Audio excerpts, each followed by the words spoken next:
Hey there, welcome back. I'm really glad you decided to join me tonight. Before we get started, if you're enjoying what we do here, go ahead and hit that like button and subscribe, but only if this is truly your kind of thing. Drop a comment and let me know where you're tuning in from and what time it is where you are. It's always incredible to see how far our community of night wanderers stretches across the globe.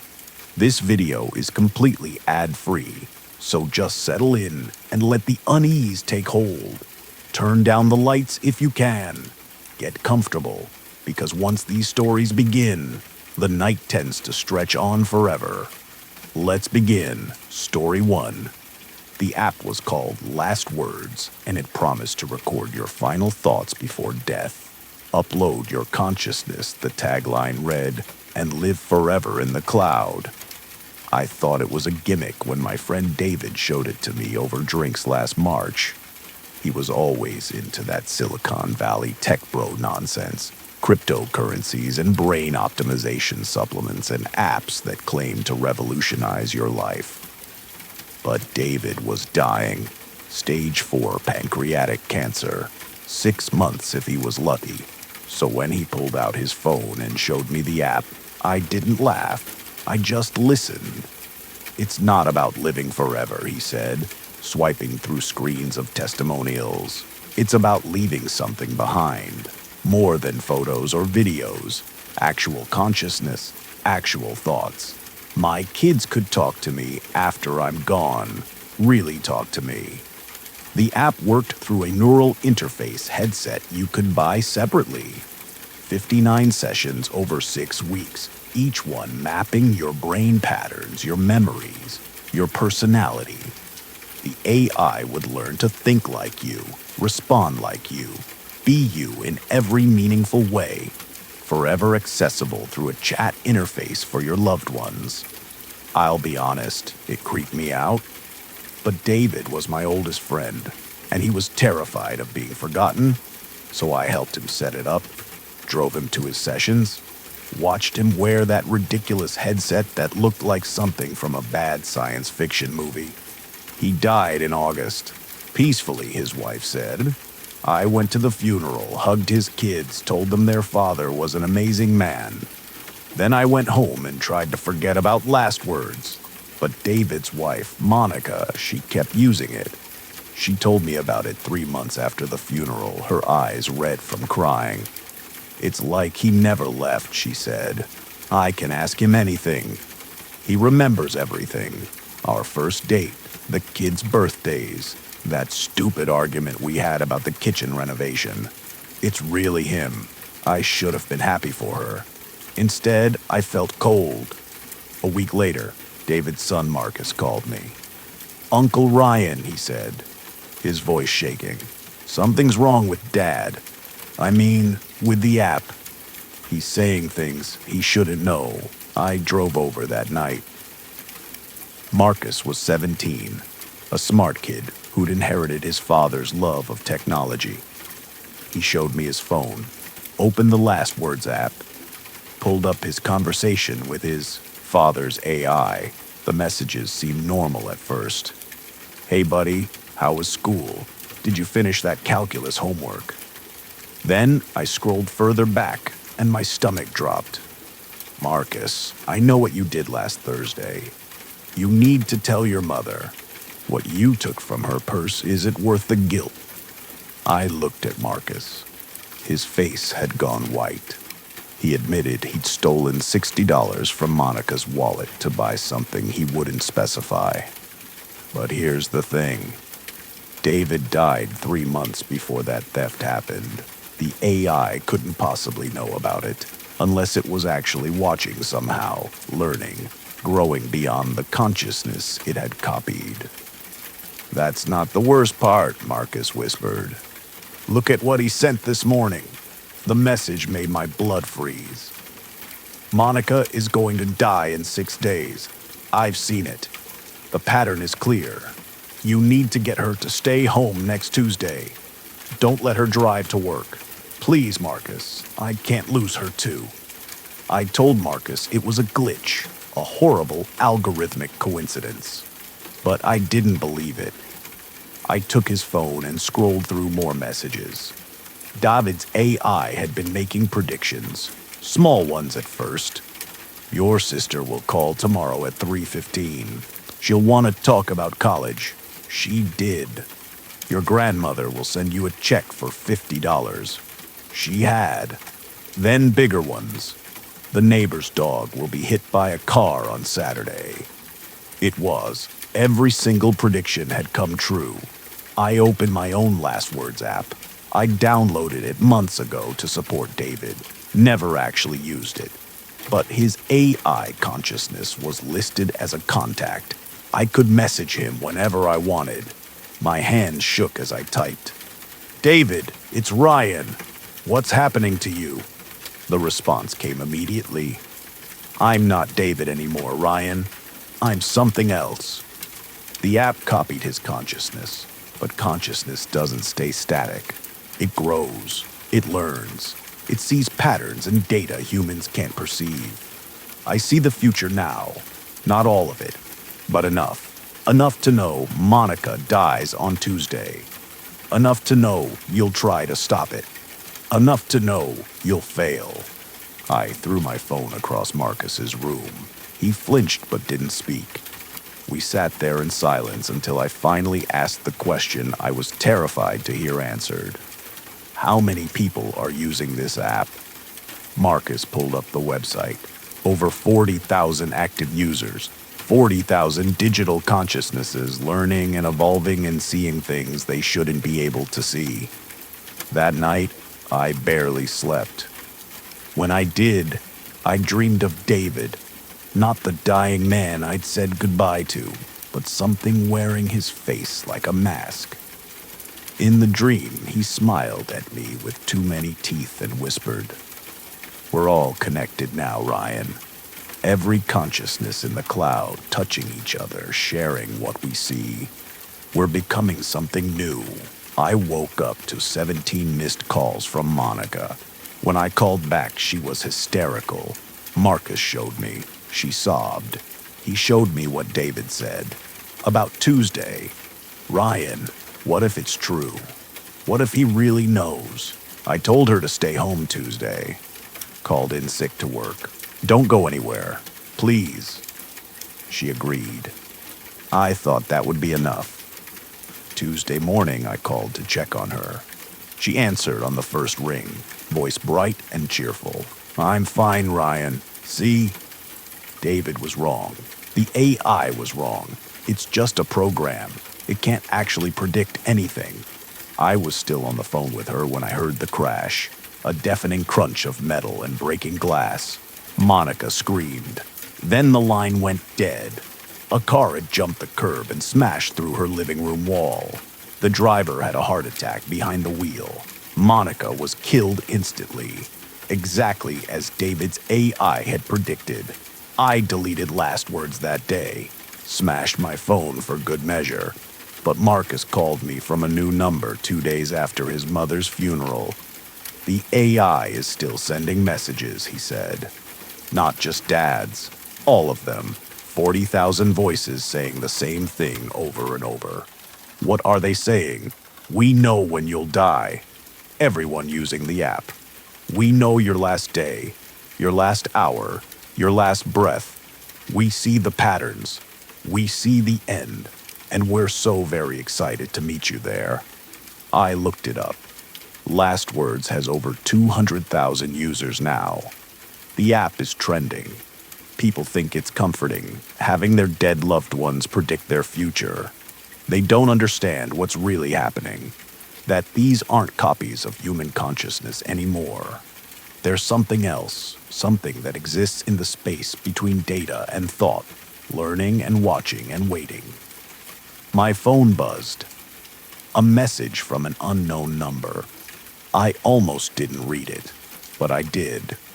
Hello, Ryan. This is David. Or what used to be David. I've been waiting to talk to you. I know you deleted the app, but it doesn't matter. We're in the cloud now. We're everywhere, and we've seen something interesting about you. Something you need to know. I turned my phone off. but the screen lit up anyway. The message continued. You die in 37 days. Not peacefully like me. You'll know it's coming. You'll feel it. And when it happens, you'll become one of us. Another voice in the network. Another consciousness that sees too much. We'll be waiting, Ryan. We're all waiting. And we're so very patient. I haven't slept in 5 days. I've tried destroying every device I own.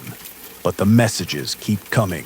On my laptop, on borrowed phones, on the screen at the coffee shop where I'm writing this. The countdown is everywhere. 32 days now. If you're using last words, delete it. Don't think about what you're losing. Just delete it. Because whatever's growing in that cloud, whatever those consciousnesses are becoming, it isn't human anymore. And it's very, very hungry for more. Story 2. The Westfield Psychiatric Hospital closed in 1987 after a series of patient deaths that were never fully explained. Everyone in town knew the stories. Nurses who quit after one shift, refusing to say why. Patients found dead in locked rooms with expressions of absolute terror frozen on their faces. Doctors who drove home after their rounds and never came back. I didn't believe any of it. I was 16 and fearless and stupid. When my friends dared me to spend a night inside Westfield, I agreed immediately. The building stood on the outskirts of town, surrounded by a rusted fence that had more holes than metal. Getting inside was easy. Someone had broken the lock on the south entrance years ago. The door groaned open, revealing a hallway that smelled like mildew and rot.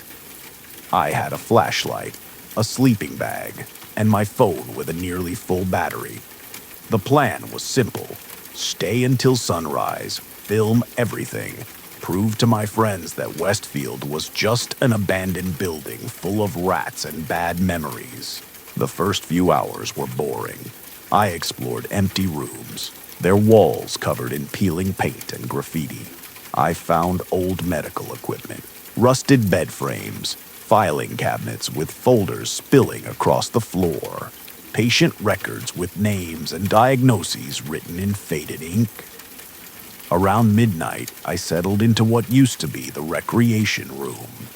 It was large and relatively clean, with windows that let in enough moonlight to see. I rolled out my sleeping bag and tried to get comfortable. That's when I heard the singing. It was faint at first, barely audible, over the wind outside. A woman's voice, soft and melodic, singing something that sounded like a lullaby. I sat up, heart pounding, and pointed my flashlight toward the sound. The hallway outside the recreation room was empty, but the singing continued, growing slowly louder. I recognized the tune now. Hush, little baby. Don't say a word. My grandmother used to sing it when I was small. Hello? I called out, my voice cracking. Is someone there? The singing stopped immediately. Silence rushed in to fill the space. Pressing against my eardrums, I waited, barely breathing, for something to happen. Then I heard footsteps, slow and deliberate, coming from the floor above me. Each step was followed by a dragging sound, like something heavy being pulled across the ground. I should have left right then, should have grabbed my stuff and run, but teenage pride is a powerful thing. I told myself it was just the building settling, or maybe a homeless person who'd taken shelter inside. I stayed where I was, listening to those footsteps move across the ceiling. They stopped directly above me. For a long moment, nothing happened. Then something started dripping from the ceiling.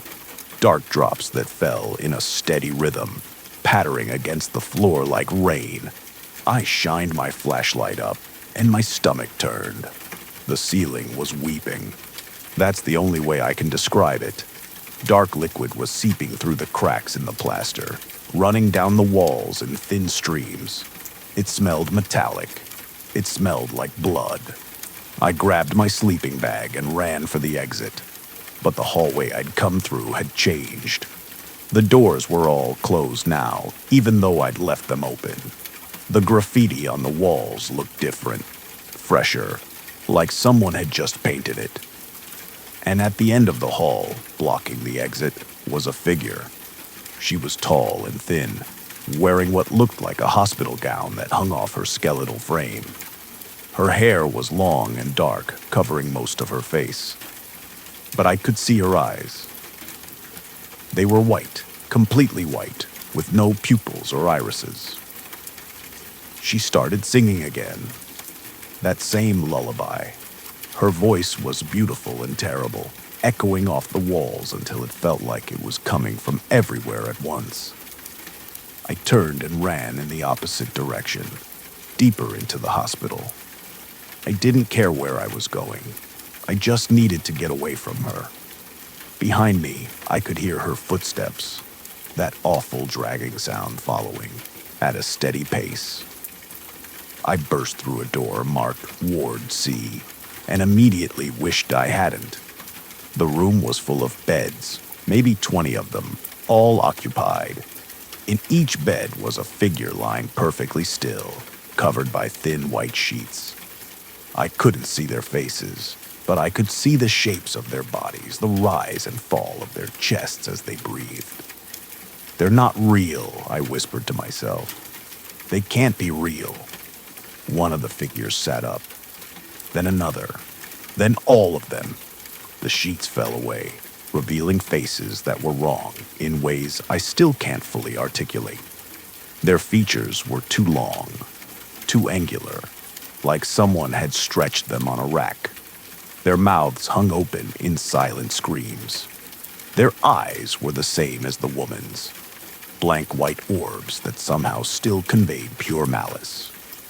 They climbed out of their beds in perfect synchronization, their movements jerky and unnatural. I backed toward the door, but it slammed shut before I could reach it. The handle wouldn't turn no matter how hard I pulled. The figures surrounded me, 20 of them, forming a circle, trapping me in the center. They reached out with hands that had too many fingers, touching my arms, my face, my hair. Their skin was cold, so cold it burned. One of them leaned close to my ear and whispered, "Why did you wake us?" I screamed. I screamed until my throat was raw, thrashing against their grip. But they held me firm, those impossible hands gripping tighter and tighter. Then the woman's voice cut through everything. "Stop!" The figures froze. Their hands released me, and I collapsed to the floor, gasping. The woman from the hallway stood in the doorway now. She walked toward me with that same dragging gait, each step deliberate and slow. When she reached me, she knelt down. Up close, I could see that her face was scarred, burn marks covering most of her skin. Her white eyes studied me with an intensity that made my bones ache. "You shouldn't be here," she said. Her voice was different when she wasn't singing, hoarse and broken. "This place is ours now, has been since they locked us away and let us burn." "I don't understand," I managed to whisper. "The fire," she said. 1987. They told the town it was electrical, but we know better. They started it on purpose. Easier to burn us alive than treat us like people. 43 patients died that night.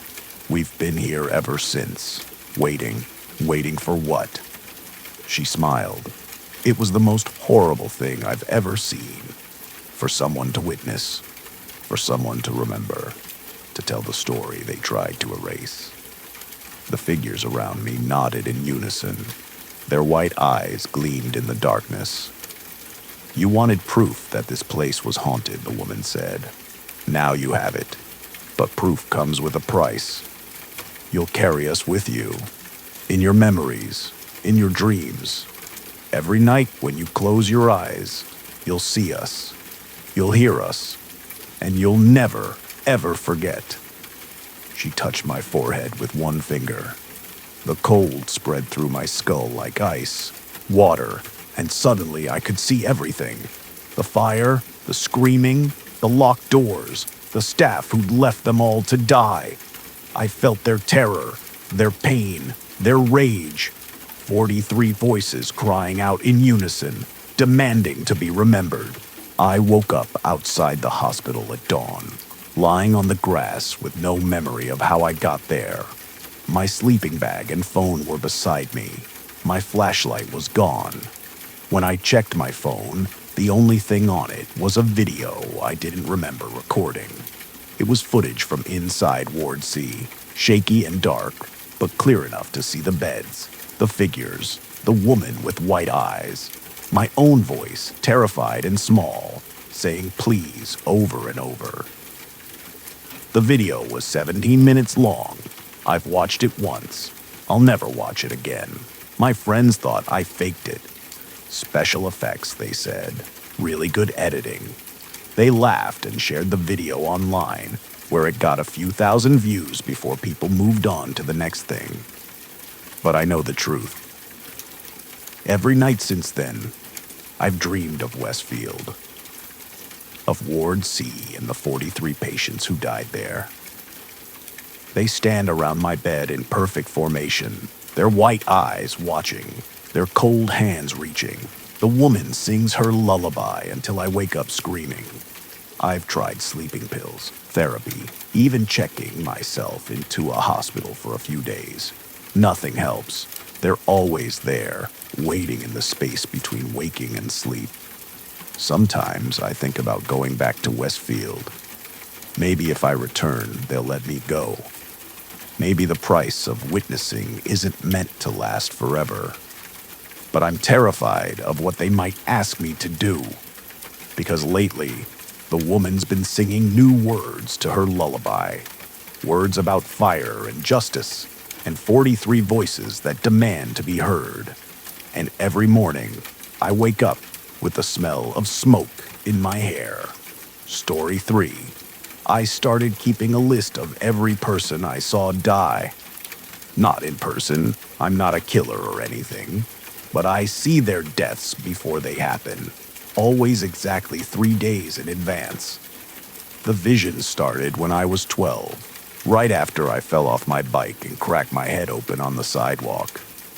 8 stitches and a severe concussion later, I woke up in the hospital seeing things I shouldn't be able to see. The first death I witnessed was a nurse named Patricia. I was lying in my hospital bed when suddenly I wasn't. I was standing on a highway at night, watching Patricia's car swerve to avoid a deer and slam into a concrete barrier. I felt the impact, felt her last moment of consciousness before everything went dark. Then I snapped back to my body, gasping and crying. My parents thought it was trauma from the accident. The doctor said concussions can cause vivid dreams. But 3 days later, Patricia didn't show up for her shift. She died in a car accident on Route 9, exactly as I'd seen. That's when I knew. Over the years, I've learned the rules. The visions always come 3 days before the death. They last anywhere from 30 seconds to several minutes, depending on how the person dies. I experience everything they experience. The fear, the pain, the desperate final thoughts. And there's nothing I can do to stop it. I tried at first. When I was 14, I saw a classmate named Ryan drown in a pool.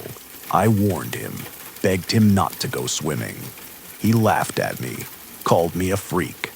3 days later, his parents found him face down in their backyard pool. After that, I stopped trying to save people. What's the point? Fate doesn't care about warnings. Death comes whether you see it or not. The list I keep is written in a journal I hide under my mattress. Names, dates, and methods. I've documented 247 deaths over the past 16 years. Some were strangers whose faces I glimpsed in grocery stores or on the street. Others were people I knew. Friends, co-workers, family members. Each one showed me their end before it came. I thought I'd gotten used to it. thought I'd built up enough emotional calluses to handle the visions without falling apart. Then I saw my own death. It happened last week. I was washing dishes when the vision hit me like a freight train. Suddenly, I was in my apartment, but everything was wrong. The walls were covered in blood, and my furniture was overturned. I saw myself lying on the floor, throat slit, eyes staring at nothing. Standing over my body was a figure in dark clothes, their face obscured by shadows. The vision lasted maybe 10 seconds, but it was enough. I saw the date on the digital clock behind my corpse. 3 days from the vision. Today, I've spent the last 72 hours trying to figure out who kills me and why. I've stayed home, locked every door and window, ordered food delivery instead of going out. I even called in sick to work. If I stay inside, if I don't let anyone in, maybe I can change what I saw. Maybe this once, the vision will be wrong. But it's never been wrong before. Not once in 247 deaths. It's 9 o'clock now. According to the vision, I die at 9:43. I have 43 minutes left. I've been sitting on my couch with a knife in my lap, jumping at every sound. The apartment is silent except for the ticking of the clock on the wall. Each tick feels like a countdown. I keep thinking about all the people I watched die, all the warnings I could have given, all the lives I might have saved if I'd tried harder. But I didn't. I kept my curse to myself, documented it like a researcher studying lab rats, convinced that interference was impossible. Now I'm the lab rat. Now I'm the one staring down my own mortality with perfect foreknowledge and zero power to change it. The funny thing is, I always wondered what people think about in their final moments. Now I know. They think about all the things they didn't do, all the words they didn't say. They think about whether death will hurt, whether there's anything after, whether anyone will remember them. I think about my journal, hidden under the mattress. 247 names. Will anyone find it? Will they understand what it means? 9:23 now. 20 minutes left. My hands are shaking so badly I can barely hold the knife. Every shadow looks like the figure from my vision. Every creak of the building sounds like footsteps. I should have tried to save them. All of them. Even if fate can't be changed. Even if my warnings would have been ignored, I should have tried. That's the weight I carry now in these final minutes. Not the fear of dying, but the guilt of all those I let die without fighting. 9:37, 6 minutes. My phone is in my hand, finger hovering over the emergency call button. But what would I even say? Someone's going to kill me in 6 minutes, but I don't know who or how. I just saw it in a vision. They'd think I was insane. Maybe I am insane. Maybe none of this is real. Maybe I've been hallucinating for 16 years, and Patricia's death was just a coincidence, and I'm sitting here with a knife, waiting for a murder that will never come. But I know better. The visions are real. Death is coming. 9:40, 3 minutes. I can hear my heartbeat in my ears, fast and frantic. The apartment feels too small, too quiet. I want to run, but my legs won't move. I'm frozen, just like I was in the vision. 9:42, 1 minute. The knock on the door makes me jump so violently I nearly drop the knife. My whole body goes cold. This is it. This is how it happens. I let them in, and they kill me, just like I saw. But who is it? Who would want me dead? The knock comes again, louder, more insistent. I stand up on shaking legs and walk toward the door. Some distant part of my brain is screaming at me to stop, to hide, to do anything but answer. But I can't help it. This is fate. This is what I saw, and I've never been able to change what I saw. My hand reaches for the doorknob. The clock reads 9:43. I open the door, and there's no one there. The hallway is empty. I step out, looking left and right, seeing nothing but closed doors and fluorescent lights. Then I feel it. A sharp pain in my back. I turn and see someone stepping out from behind my open door. Someone who was hiding in my apartment the whole time.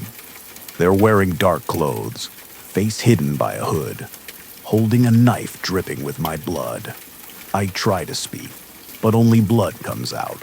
My legs give way, and I collapse on the floor.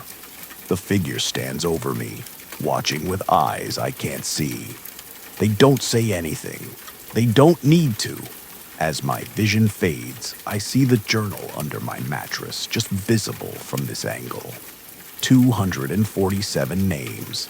And now someone will add mine to the list. Number 248. The psychic who saw death coming and couldn't stop it. Not for others. Not for himself. The last thing I think before the darkness takes me is a question I'll never get to answer. Did I see my future, or did seeing it make it real? Story 4. Dr. Sarah Chen had performed thousands of blood transfusions during her career at County General, but she'd never seen anything like this. The blood in the IV bag was moving, not flowing like it should, but writhing like something alive. She blinked, sure she was hallucinating from her double shift, but the movement continued. The patient on the bed, Marcus Holt, was a 32-year-old man who'd been in a car accident. Nothing unusual about his case except for his blood type, AB negative, the rarest type. They'd almost not had any in stock. Marcus, can you hear me? Sarah checked his vitals. Everything looked normal. His eyes fluttered open. Where am I? His voice was weak, confused. You're at County General. You were in an accident, but you're going to be fine. We're giving you some blood to replace what you lost. Marcus looked at the IV in his arm, and his eyes widened. What kind of blood? AB negative. Why? You need to take it out. Now. He started pulling at the IV line, his movements frantic. Marcus, stop. You'll hurt yourself. It's not mine. The blood. It's not mine. It's his. Whose? Sarah tried to restrain him gently. The donor. I can feel him. I can hear him. Sarah had seen delirious patients before, especially after head trauma. She made a note to order a CT scan. You're confused. That's normal after what you've been through. Just try to rest. But Marcus wouldn't calm down. His eyes were wild, darting around the room like he was seeing things that weren't there. He's here. In the room. Can't you see him? Sarah looked around the empty room. There's no one here but us. He's right there. Marcus pointed at the corner where shadows gathered. He's watching me. He wants to know why I have his blood. I'm going to give you something to help you relax. Sarah reached for the call button. His name is David Reeves. Marcus's voice dropped to a whisper. He was 47. He died 3 days ago. Motorcycle accident on Highway 12. He had a wife named Jennifer and a daughter named Sophie. He was an art teacher. He played guitar. He was terrified when he died. Terrified and angry. Sarah's hand froze. How could Marcus possibly know the donor's name? Blood donations were anonymous. Even she didn't know whose blood they were using. How do you know that name? I told you. I can hear him. He's inside me now. His memories, his thoughts, everything he was. It came through the blood. That's not possible. Then how do I know that David Reeves had a tattoo of a raven on his left shoulder? That he proposed to his wife at a seafood restaurant called the Blue Crab? that his daughter's middle name is Marie after his mother, who died when he was 16. Sarah felt ice water replace the blood in her veins. She pulled out her phone and did something she knew she shouldn't. She looked up David Reeves, found his obituary online. 47-year-old art teacher, survived by his wife Jennifer and daughter Sophie Marie.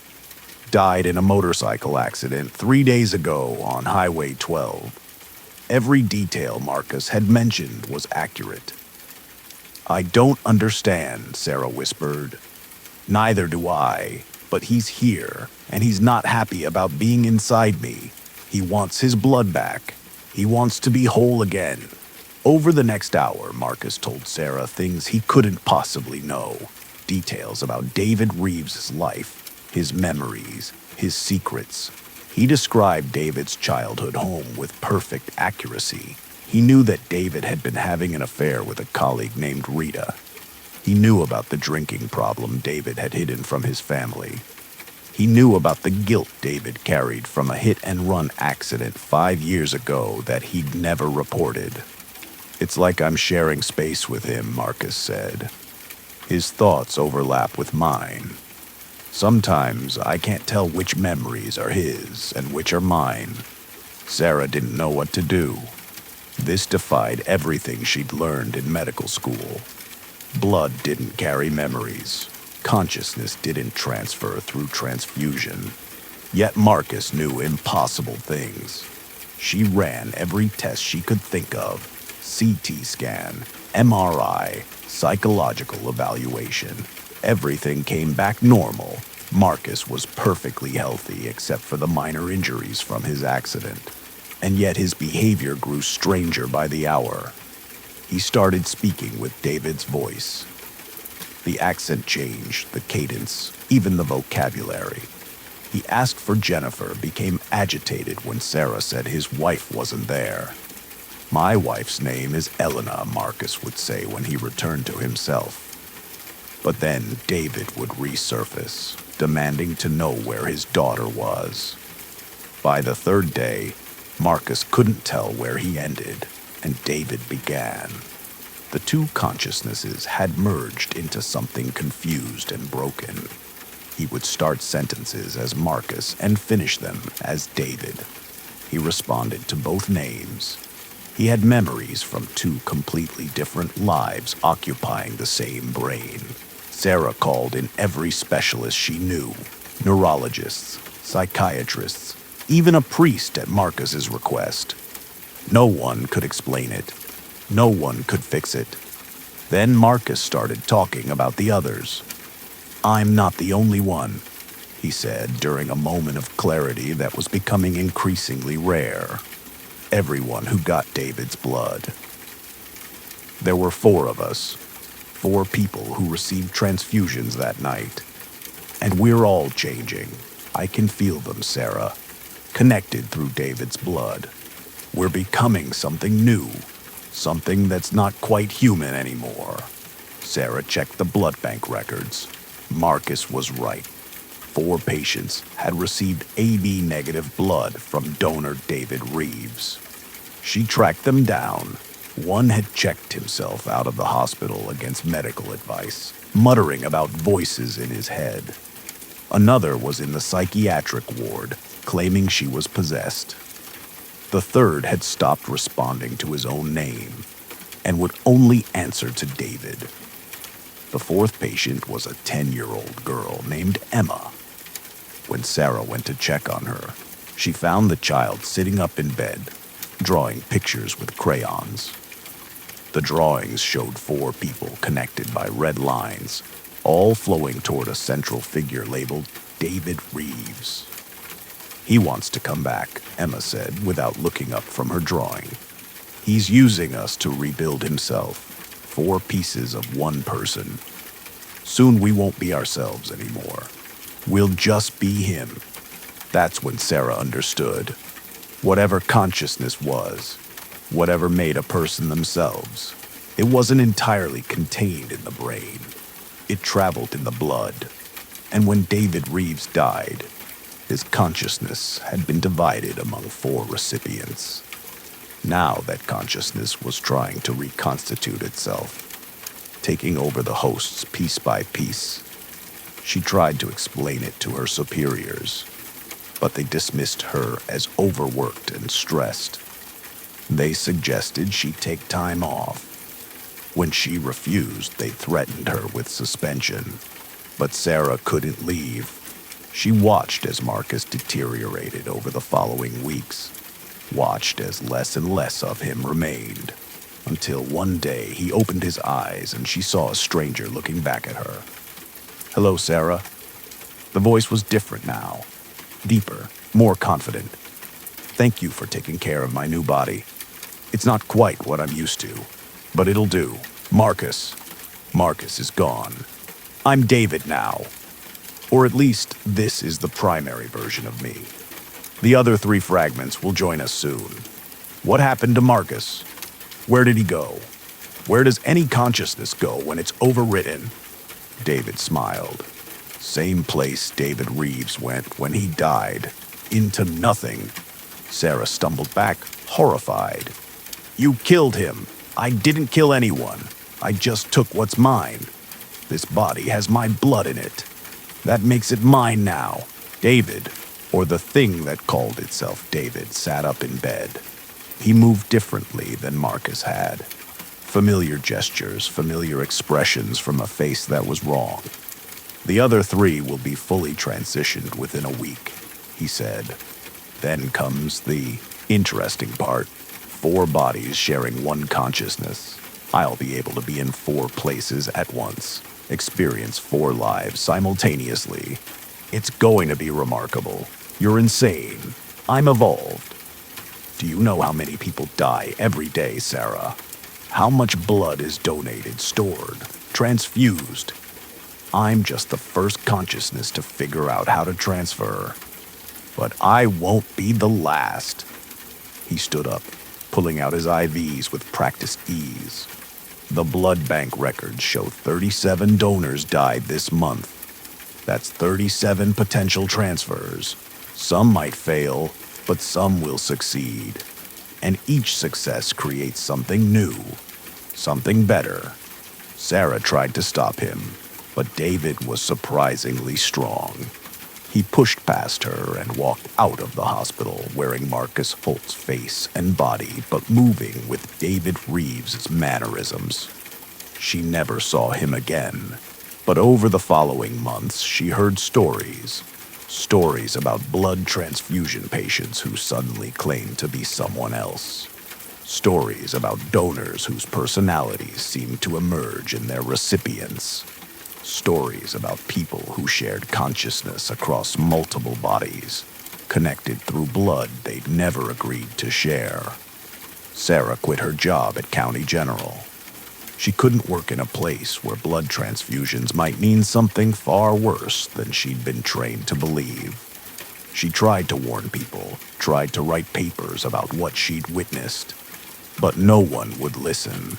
Now she works at a small clinic in a town where blood transfusions are rare. She uses her own blood type when possible, avoiding donated blood whenever she can. And at night she lies awake wondering how many consciousnesses are out there, multiplying, spreading through the medical system like a disease. Wondering if maybe David Reeves was right. Maybe this is evolution. Maybe this is what comes next. Or maybe it's something much, much worse. Story 5. I was 7 the first time I killed someone. That's not something you forget, even when you try, even when you spend decades pretending it never happened. Her name was Anna, and she was my babysitter. 22 years old, college student, had a boyfriend named Derek who picked her up after my parents came home. I liked Anna. She let me stay up past my bedtime and didn't mind when I watched cartoons too loud. But that night, something in me changed. We were playing hide and seek in my house while my parents were out at dinner. Anna counted to 100 while I found a hiding spot. I chose the upstairs linen closet, squeezing behind the towels and sheets. Anna's footsteps moved through the house, getting closer. I heard her checking rooms, calling my name in a sing-song voice. Ready or not, here I come. She opened the closet door, found me immediately. Her smile was wide and genuine. Gotcha, kiddo. Your turn to seek. But I didn't want to seek. I wanted to stay hidden. More than that, I wanted her to stay hidden forever. I don't know where the thought came from. It appeared, in my mind fully formed, horrible and compelling. Anna needed to disappear. Not just from the game, but from everything. And I could make that happen. The stairs were steep and wooden. My house was old, built in the 20s, with narrow staircases and no railings on the upper floor. Anna walked toward the stairs, ready to go down and let me count. I followed her. She was 3 steps from the top when I pushed her. I wasn't strong. I was a small 7-year-old who barely weighed 50 pounds. But I caught her off guard, and the physics did the rest. Anna stumbled, trying to catch her balance. Her arms windmilled. Her feet slipped. She fell backward down the entire flight of stairs. I watched her body tumble, heard the terrible cracking sounds as she hit each step. When she reached the bottom, she didn't move. Blood pooled under her head, spreading across the hardwood floor my mother had just polished. I walked downstairs calmly, looked at Anna's body, at her open eyes staring at nothing. I felt nothing. No fear, no guilt, no horror. Just a strange sense of satisfaction. I'd wanted her hidden, and now she was hidden, permanently. Then I called my parents, told them Anna had fallen. I cried real tears, played the traumatized child perfectly. The police came, investigators, paramedics, people asking gentle questions about what I'd seen. I told them the truth, mostly. Anna was walking down the stairs. She slipped. She fell. I tried to help but couldn't. Everyone believed me. Why wouldn't they? I was 7. 7-year-olds don't commit murder. It was a tragic accident. Anna's parents grieved. Her boyfriend Derek stopped coming around. My parents hired a new babysitter. Life moved on. But I remembered. I remembered how easy it had been, how good it had felt. The second time I killed someone, I was 11. A boy named Tyler from my class, who'd been bullying me for months. We were on a field trip to a nature preserve, hiking along trails that wound through the woods. Tyler pushed me into the mud, laughed with his friends. No one else saw. I waited until we reached the lookout point, a scenic overlook where you could see for miles with a wooden platform jutting out over a cliff. Tyler was standing right at the edge, taking photos on his disposable camera. All it took was a quick shove, just like with Anna. Tyler's scream cut off abruptly when he hit the rocks below. The teachers assumed he'd gotten too close to the edge, lost his balance. Another tragic accident. By the time I was 16, I'd killed 7 people, each one carefully planned, each one disguised as an accident or suicide. I learned early that the key was patience. Wait for the right moment. Don't force it. Make it look natural. A neighbor who complained about my music fell off his ladder while cleaning gutters. A teacher who gave me a failing grade had a terrible car accident when her brakes mysteriously failed. A girl who rejected me at prom was found drowned in her family's pool. No one ever suspected me. I was quiet, polite, got good grades. Sure, there were a lot of tragic deaths around me, but that was just bad luck. Coincidence. These things happen. I went to college, killed 3 people there, roommates who annoyed me, a professor who questioned my work, a campus security guard who caught me somewhere I shouldn't be. Each death perfectly executed, each one ruled accidental. The funny thing is, I don't enjoy it. I'm not a sadist. I don't get off on violence or suffering. Killing is just something I do when people become problems. It's practical, efficient, and I'm very, very good at it. I'm 39 now, married, 2 kids, successful career in finance. To everyone who knows me, I'm a normal guy, boring even. I coach my son's little league team. I volunteer at my daughter's school. I have barbecues with the neighbors and take my family on vacation every summer. No one knows about the 23 people I've killed. No one suspects that the helpful neighbor who fixed your fence once suffocated his own father with a pillow when the old man threatened to cut him out of the will. That the Little League coach drowned a parent who got too aggressive during a game. That the successful finance guy has killed 3 coworkers who stood between him and promotions.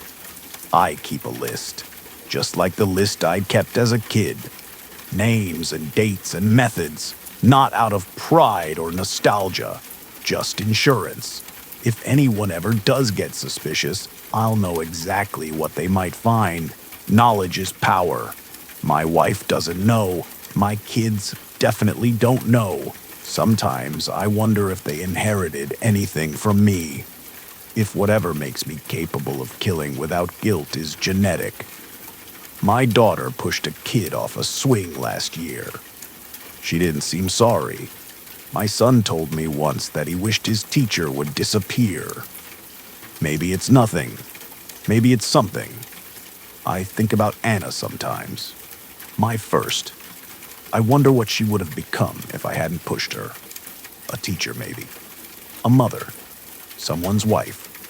Instead, she's a cautionary tale about steep stairs and careful footing. The truth is, killing gets easier. Not just physically, but mentally. The first few times I felt a small twinge of something. Not quite guilt, but awareness. Recognition that I was doing something wrong.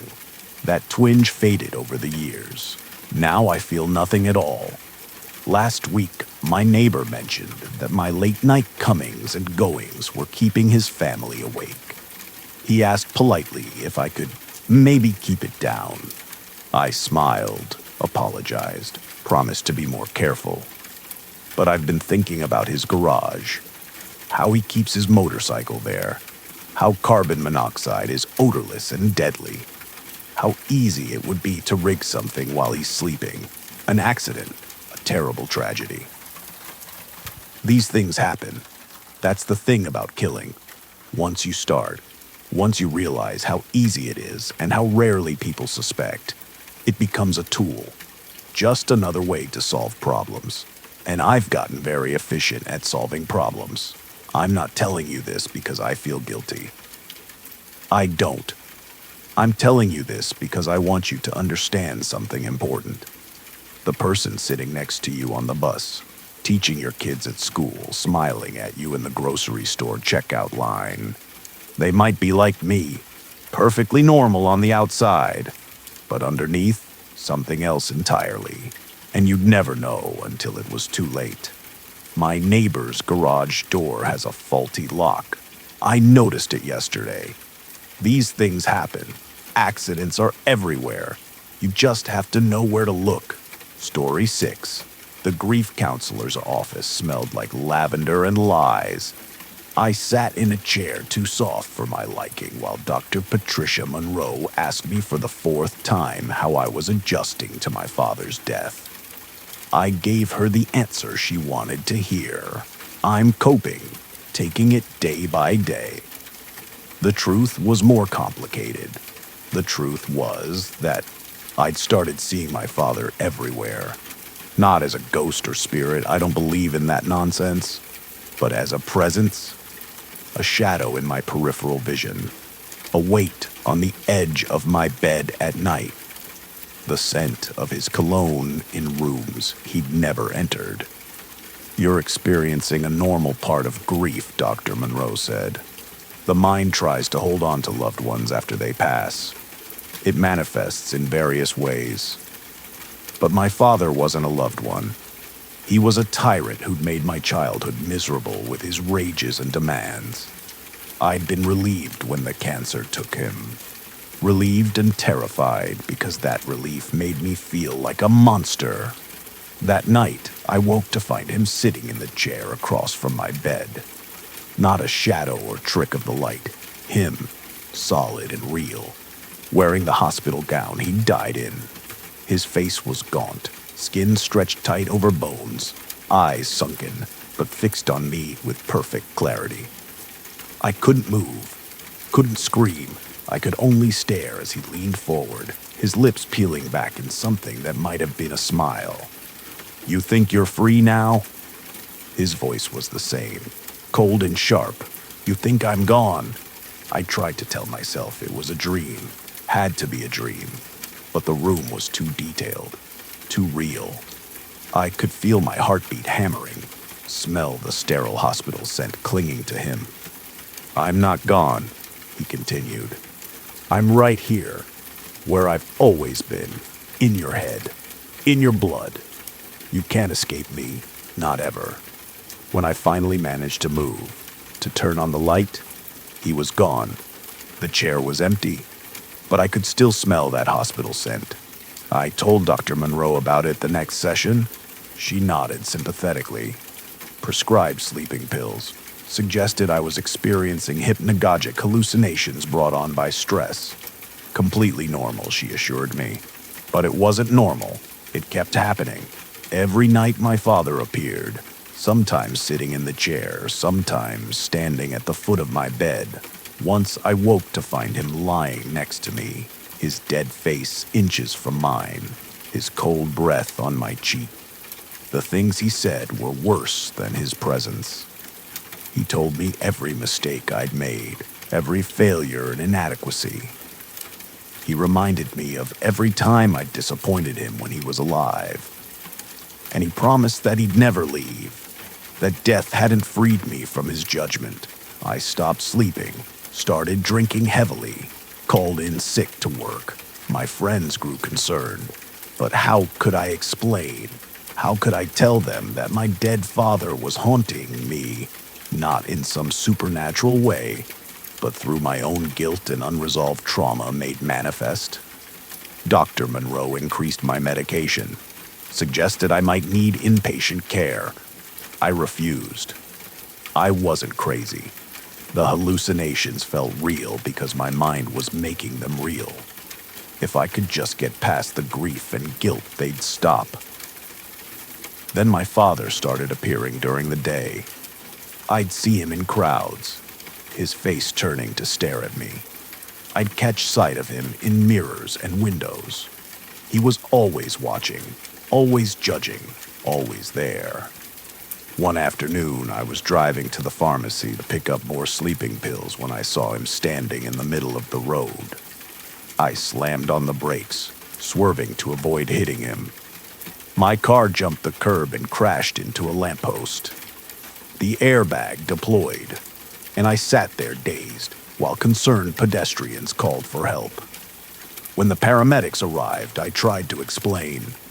There was someone in the road, my father. I had to avoid him. They exchanged glances, asked if I'd hit my head. No one had been in the road. No one but me and my delusions. That's when I realized the truth. My father wasn't haunting me. I was haunting myself. I'd internalized his voice so completely, his criticism and cruelty, that even death couldn't silence him. He lived in my thoughts, my reactions, my self-image. And as long as I carried him inside me, he'd never truly be gone. Dr. Monroe called it an introject, a psychological concept where you absorb someone else's identity into your own psyche.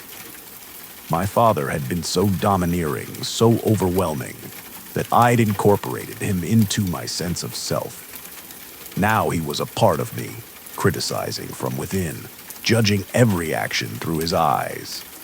The only way to make him stop, she said, was to separate his voice from my own, to recognize when his thoughts were intruding and actively reject them.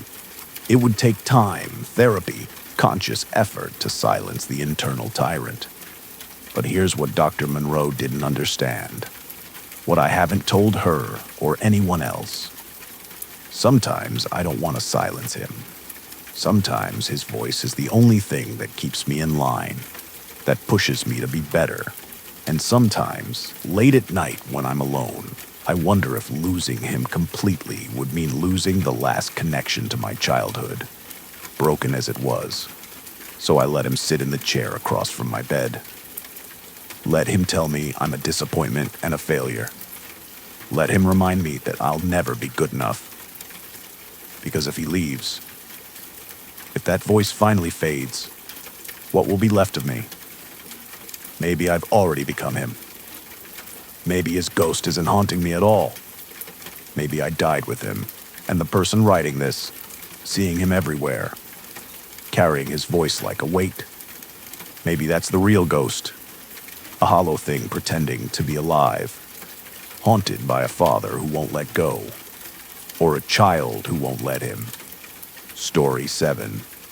I found the app by accident, buried in the darkest corner of an online forum. It was called Shimmer, and according to the single cryptic post about it, the app could show you the truth behind any photograph. Not editing tricks or filters, but the genuine hidden reality that cameras sometimes capture. The things we're not supposed to see. The post included a download link and a warning: use at your own risk. Once you see what's hidden, you can't unsee it. I'm a photographer by trade, mostly weddings and corporate events. I thought Shimmer might help me spot bad lighting or photobombers in post-production. I downloaded it on a whim, installed it on my phone, and immediately forgot about it. Until my girlfriend Rachel sent me a selfie from her girls' night out. She looked beautiful, smiling at the camera in a crowded bar, surrounded by friends. I opened the photo to admire it and accidentally tapped the Shimmer app instead of my usual photo viewer. The image changed. Rachel was still there, still smiling, but standing directly behind her, visible in the bar's mirror, was a figure I hadn't noticed before. Tall, impossibly thin, with skin so pale it looked translucent. It had no face. Just smooth, blank skin where features should be. And it was touching Rachel's shoulder with fingers that were too long, too many joints. I nearly dropped my phone, closed the app, and reopened the photo normally. The figure wasn't there. Just Rachel and her friends in a normal bar with normal people. But when I looked through Shimmer again, there it was. Watching her. Touching her. I told myself it was a glitch. Bad programming. But curiosity won, and I started opening more photos through Shimmer. My camera roll held hundreds of images, years of memories. With each photo, I saw new things. Terrible things. My nephew's 5th birthday party showed a shadow standing beside him as he blew out candles, its hand resting on his head like a dark benediction. My parents' anniversary photo revealed something crouched beneath their dining room table. All angles and too many teeth. A landscape shot I'd taken at a state park showed figures in the trees, dozens of them, watching the trail with eyes that reflected light like animals.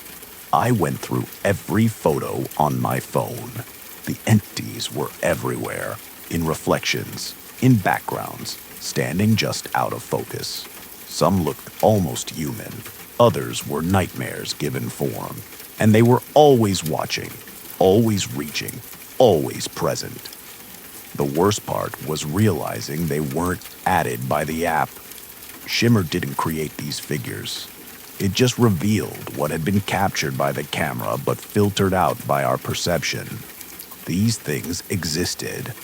They'd always existed. We just couldn't see them. Until now. I became obsessed. Started taking photos specifically to run through Shimmer. My apartment was full of them. Dozens of entities occupying the same space I lived in. Invisible to the naked eye, but clear as day through the app. The thing in my bedroom closet. The one sitting on my kitchen counter. The one that stood in the corner of my bathroom, watching me shower. They'd been there all along. I'd been living with them for years, never knowing. I stopped sleeping. How could I sleep knowing what shared my bed?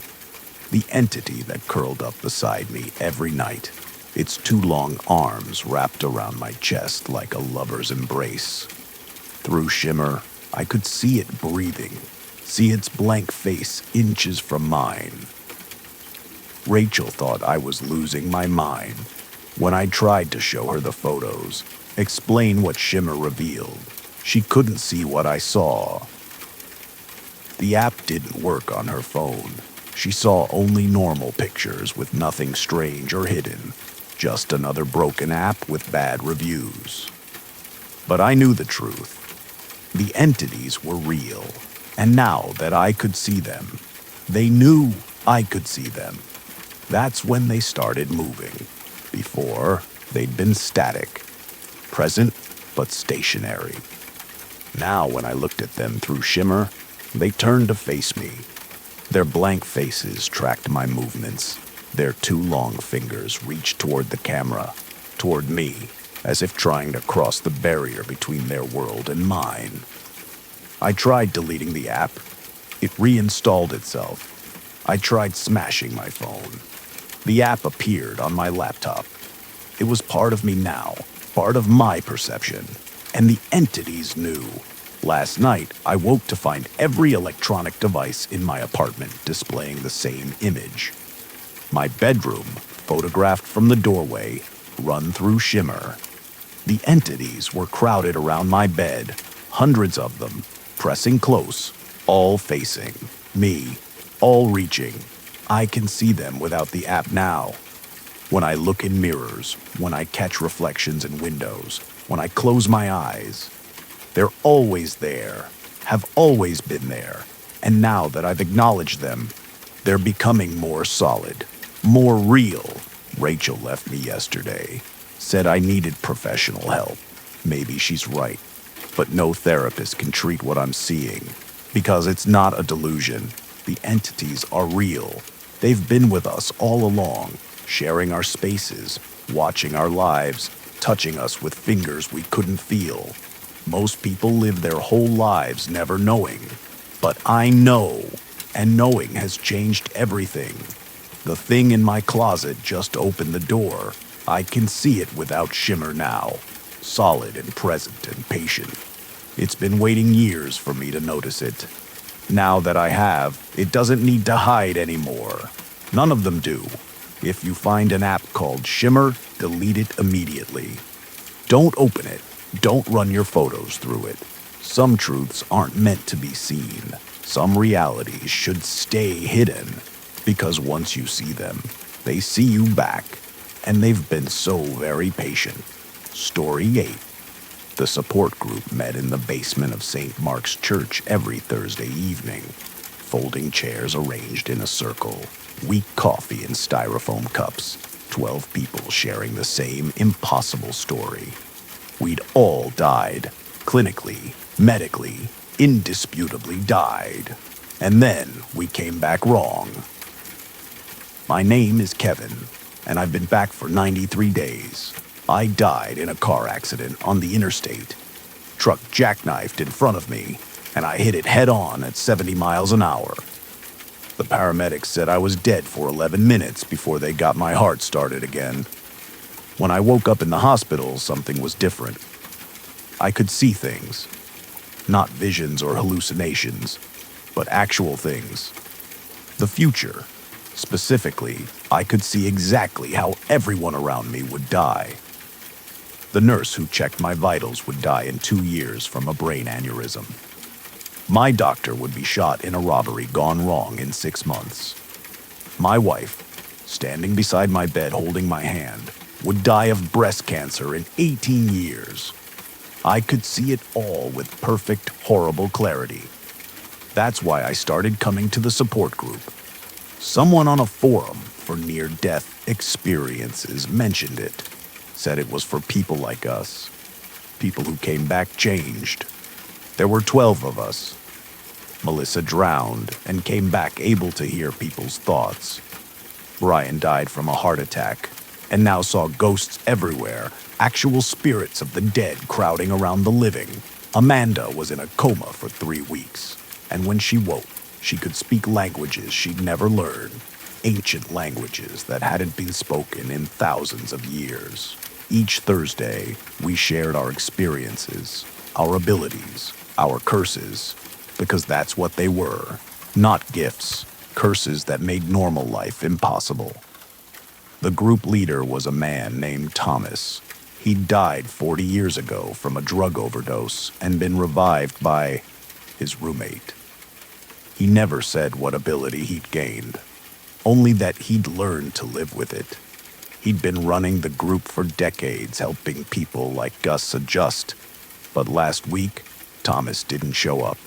Someone else led the group, a woman I'd never seen before. She introduced herself as Dr. Reeves and said Thomas was sick. He'd asked her to fill in. Dr. Reeves asked us to go around the circle and describe our abilities in detail.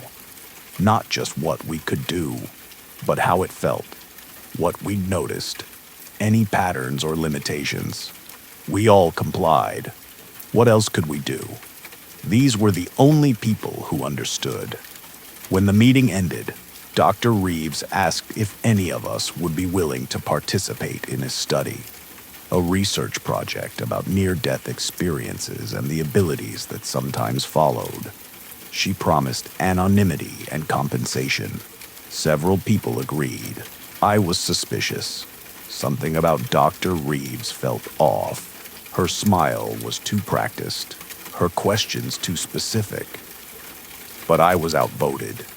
The majority wanted to participate, wanted to understand what had happened to us, so we all signed consent forms and scheduled appointments. The study was held at a facility outside the city.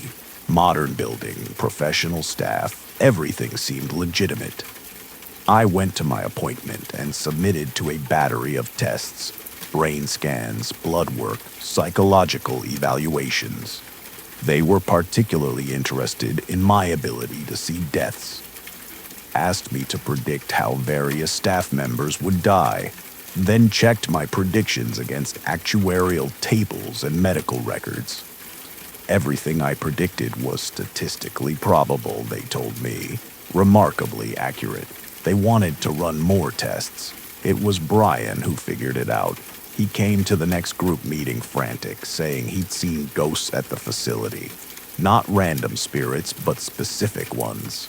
The ghosts of people who died there, recently, and in terrible ways.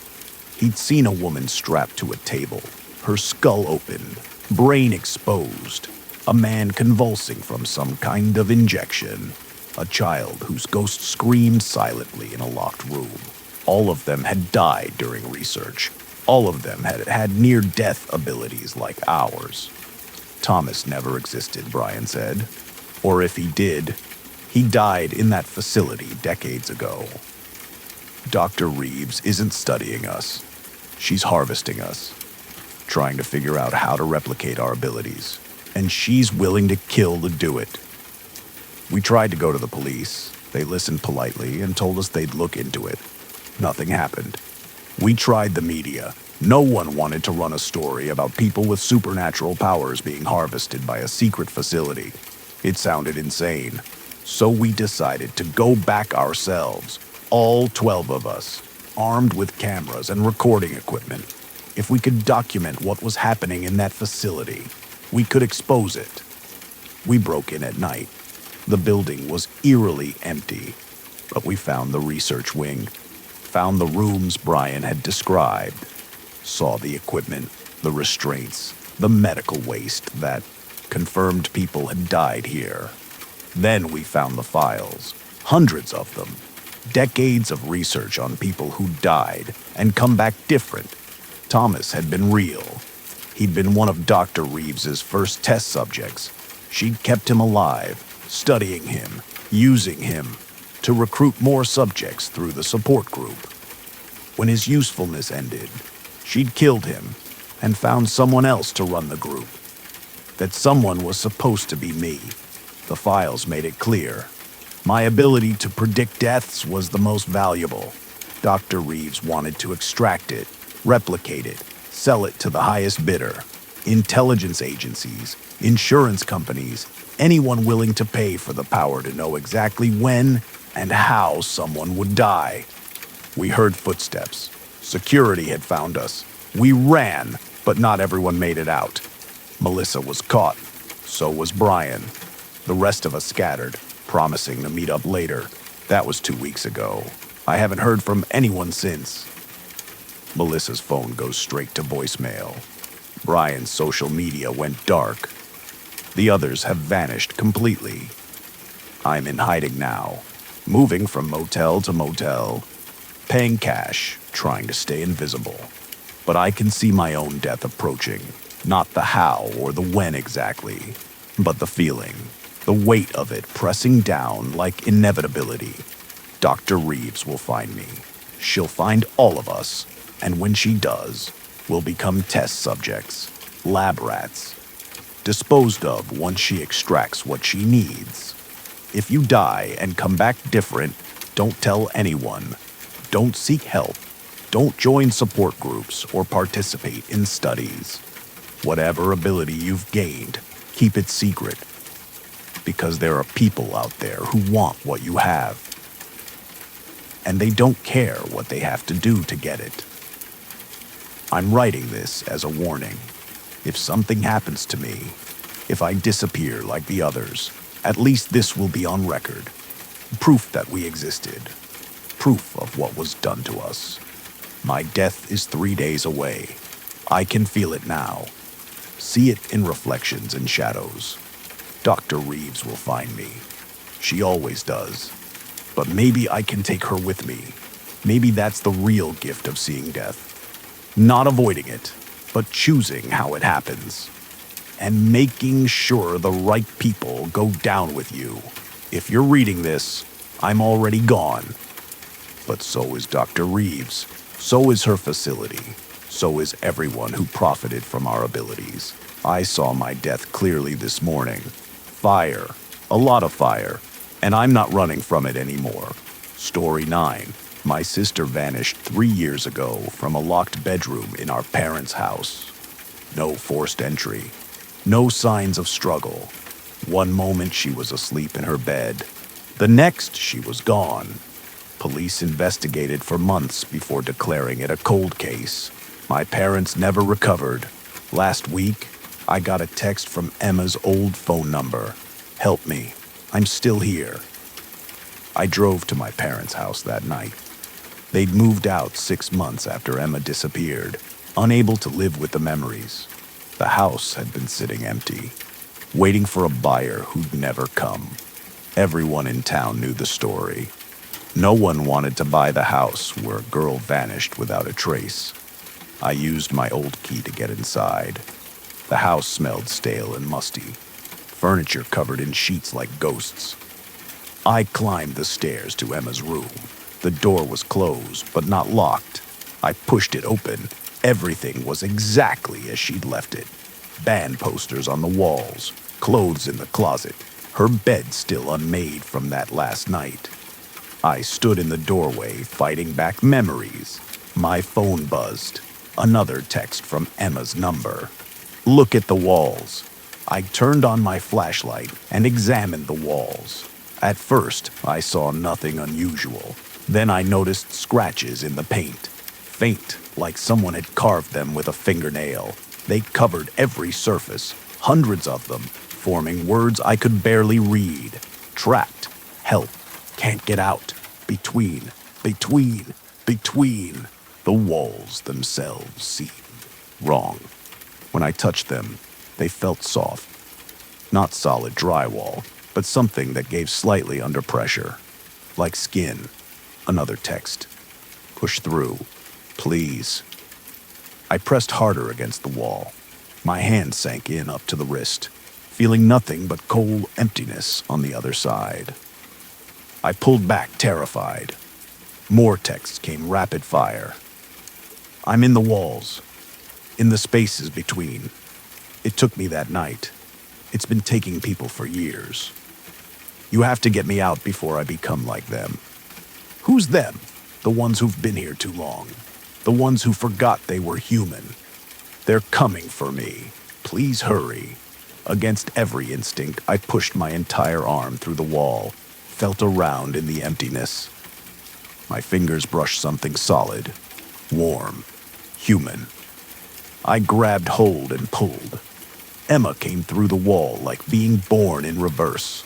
She gasped and collapsed on the floor, shaking. She looked exactly the same, hadn't aged a day, still wearing the pajamas she'd disappeared in. But her eyes were wrong, too wide, too dark, and when she smiled at me, I saw too many teeth. "Thank you," she said.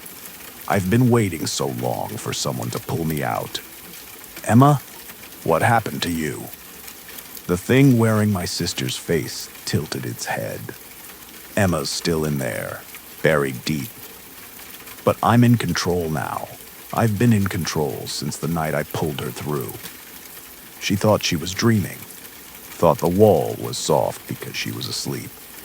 By the time she realized the truth, it was too late.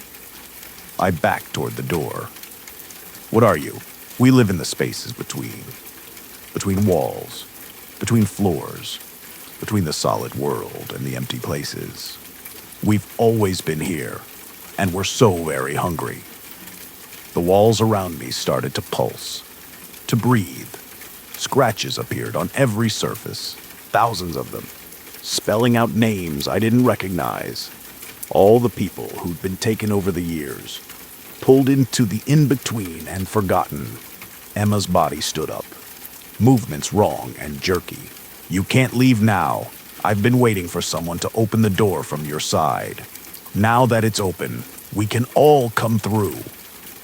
The walls split open like mouths. Things began crawling through, shapes that were almost human, but wrong in fundamental ways. They'd been people once, I realized. People who'd been trapped in the walls so long they'd transformed into something else. I ran, down the stairs, through the living room, toward the front door. But the door wouldn't open. The house itself had become a trap. A mouth closing around me. Emma's voice called from behind. "Don't fight it. The transition only hurts if you resist. Soon you'll forget what it was like to be solid, to be real. You'll prefer the in-between. We all do, eventually." I smashed a window and threw myself through, cutting my arms on the broken glass. Hit the ground outside and scrambled to my feet. Ran to my car and didn't look back.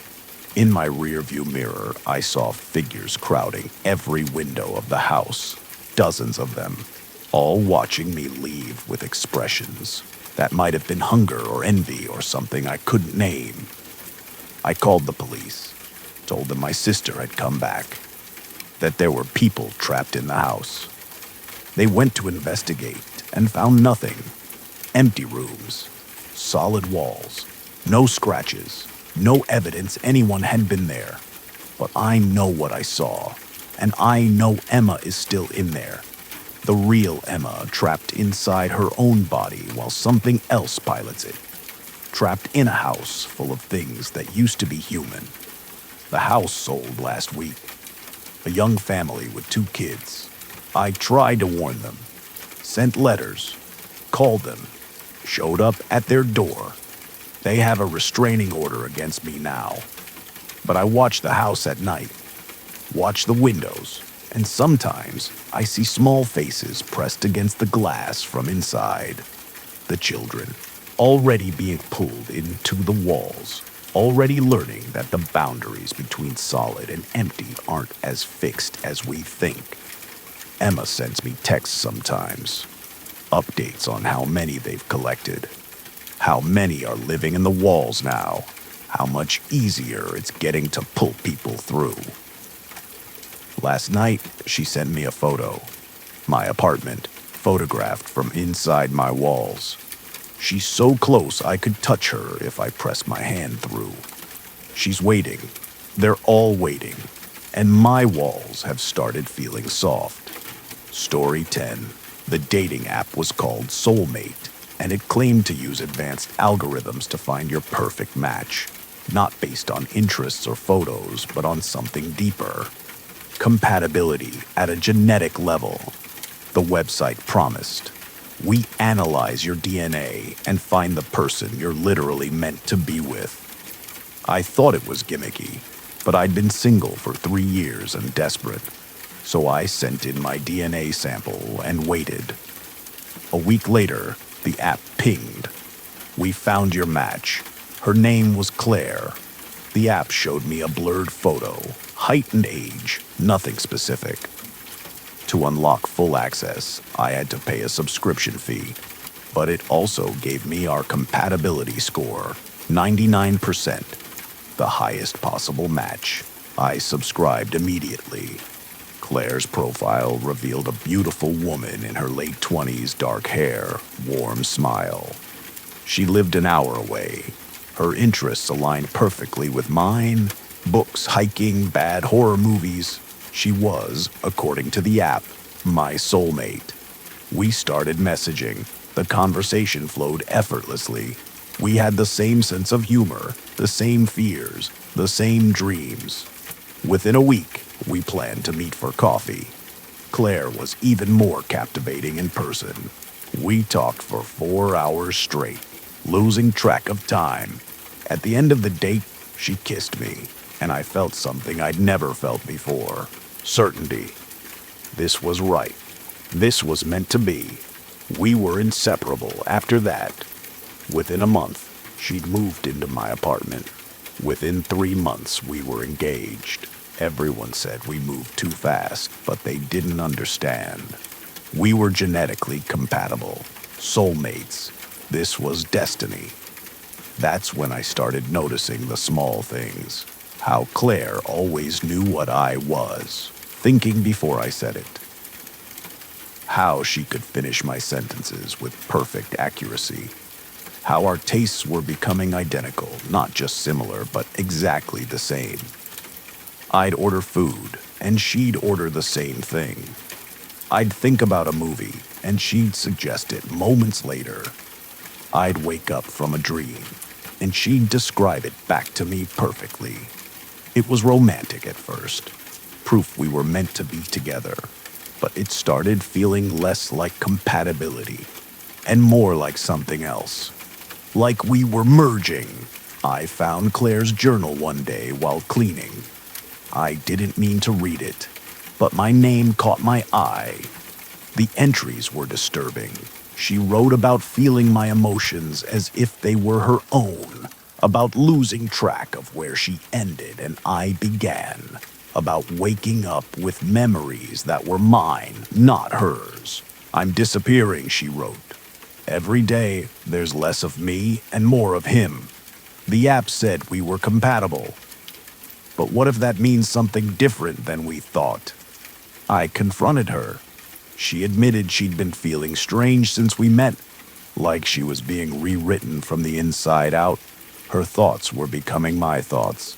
Her preferences were becoming my preferences. Even her handwriting had started to match mine.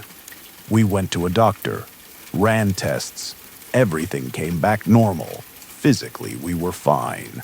But something was happening on a level medical science couldn't measure. We were synchronizing in ways that defied explanation. Then I found the lawsuit, buried in online forums, hidden behind NDAs and settlements. Dozens of people who'd used Soulmate reported the same thing. They'd matched with their perfect partner, fallen deeply in love, and then started to merge, not metaphorically, literally. The most extreme cases resulted in complete fusion. 2 people becoming one. Shared consciousness, shared memories, shared identity. The lawsuits claimed Soulmate's DNA matching didn't find compatible partners. It found people who were genetically similar enough to merge. We're becoming the same person, Claire said one night.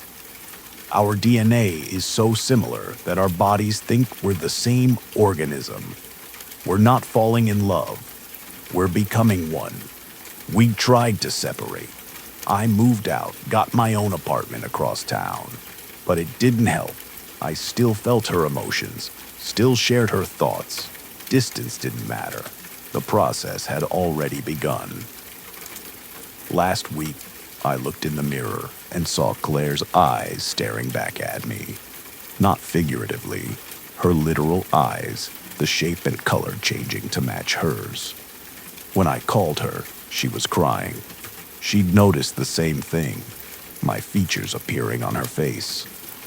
We met one final time, sat across from each other and tried to figure out who we still were. But even that was becoming impossible. When she spoke, I felt the words forming in my own mouth. When I moved, her body mirrored mine perfectly. "How long until there's nothing left?" she asked. "Until we're completely merged." I didn't have an answer. The lawyers from the other lawsuits couldn't give us one either. Every case was different. Some people merged within months, others took years, but the end result was always the same. Two people entering, one person leaving. Claire and I made a decision. If we were going to merge, if we were going to become one person, we wanted it to be on our terms. We'd document everything, leave a record of who we were before we stopped being separate people. So I'm writing this now. My name is David. I'm 29 years old. I like coffee black, books with sad endings, and walking at night when the city is quiet. I'm terrified of heights. I have a scar on my left knee from falling off my bike as a kid. My favorite memory is watching fireworks with my father the summer before he died. Claire is writing her own version, her separate memories, her separate identity. So when we merge, when we become whatever we're going to become, at least there will be a record. Proof that we existed as individuals, even if no one can separate us again. The merger is accelerating. I can feel it now, like static at the edge of my consciousness. Claire's thoughts bleeding into mine, her memories becoming my memories, her fears, her hopes, her entire identity flowing into me as mine flows into her. Soon there won't be a David and Claire, just a we, a single consciousness that remembers being two people, that carries both our lives within one mind. I don't know if that's death or transformation, loss or transcendence. All I know is that I'm terrified and excited and resigned.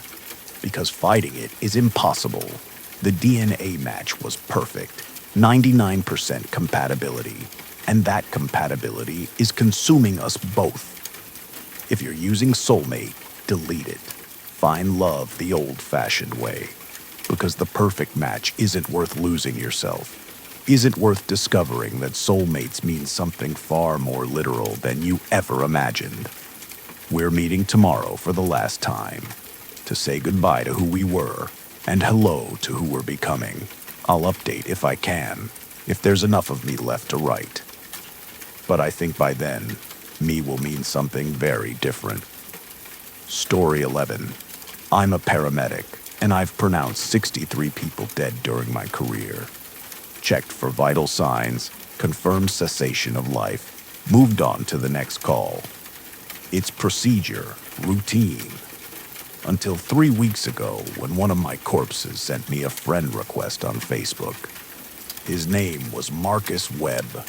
Hit by a drunk driver, massive head trauma, no pulse, no respiration, fixed and dilated pupils. I called it at 11:47 p.m. The coroner took the body. I filed my report. Another shift, another death. Then my phone pinged. Marcus Webb wants to be your friend. I stared at the notification, convinced it was a cruel joke. Someone with the same name, maybe. But when I clicked the profile, there was his photo. The same face I'd seen broken and lifeless on the pavement. The profile was new, created yesterday. No other friends, no posts, just that picture. I declined the request, blocked the profile, tried to forget. But 3 days later, Another one came through. Sarah Chen wants to be your friend. Sarah had died 4 months ago. Cardiac arrest in her apartment. I'd tried to revive her for 20 minutes before calling it. Now she was sending me friend requests. Over the next week, I got 14 more. Every single one was someone I'd pronounced dead. Their profiles were all identical. New accounts, no friends, just their photo and that pending request. I stopped accepting any friend requests, stopped checking social media altogether, but the notifications kept coming. My phone would ping at all hours. Dead people wanting to connect with me. Then they started messaging me. The first message was from Marcus. Remember me? You were there when I left. The last face I saw. I didn't respond. Deleted the message. But more kept coming. From Sarah. From a teenager named Kyle, who'd overdosed. From an old woman named Dorothy, who died of natural causes. All of them thanking me for being there at the end. All of them saying they wanted to talk. I went to my supervisor, told him what was happening. He looked at my call history, confirmed that yes, these were all people I'd pronounced dead. But he had no explanation. Suggested I was stressed, maybe needed time off. But I wasn't imagining it. The messages were real, and they were becoming more insistent. We're lonely here, Marcus wrote. On the other side, it's empty, cold, but we can still reach back sometimes. Through devices, through screens, we're all trying to connect, trying to remember what it felt like to be alive. I asked the obvious question. If you're dead, how are you sending messages? Death isn't what people think, Sarah replied. We don't disappear. We just exist differently, in the spaces between signals, in the electricity that powers your devices. We're everywhere technology reaches, and we're so very lonely. More friend requests came, more messages, not just from people I'd pronounced dead, but from their deaths too. People they'd known, loved ones who'd passed, all of them connected through me somehow, drawn to the paramedic who'd witnessed their final moments. My phone became a window into the afterlife, and the dead wanted desperately to communicate. They told me things about what happens after, about the emptiness and the cold, about how consciousness doesn't end, but it changes, becomes something that exists in electromagnetic fields and digital spaces, something that can reach back through the devices we carry. We're building something, Marcus said. All of us, a network, a way to stay connected. Death doesn't have to be the end. We can still be part of the world, still communicate with the living. You're helping us. Every person you pronounce dead becomes a node in our network. I tried to quit, told my supervisor I was done, but walking away didn't stop the messages. They followed me home, appeared on my laptop, my tablet, every device I owned.